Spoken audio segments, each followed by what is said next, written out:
রোজ রোজ আর একই বাহানা ভালো লাগে না। জ্যাকেটটা নেবো না, তবু মা আমাকে জোর করে জ্যাকেটটা ধরিয়ে দেবে। রোজ আর ভালো লাগে না।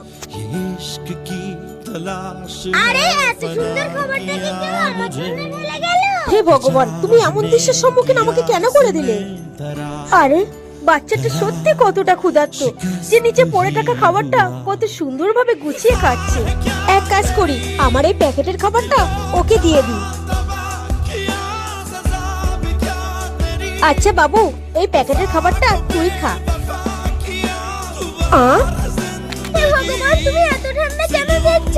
একটু ঠান্ডা কমিয়ে দাও না প্লিজ। আমার মনে হয় ভগবান গরিবদের কোনো কথাই শোনে না।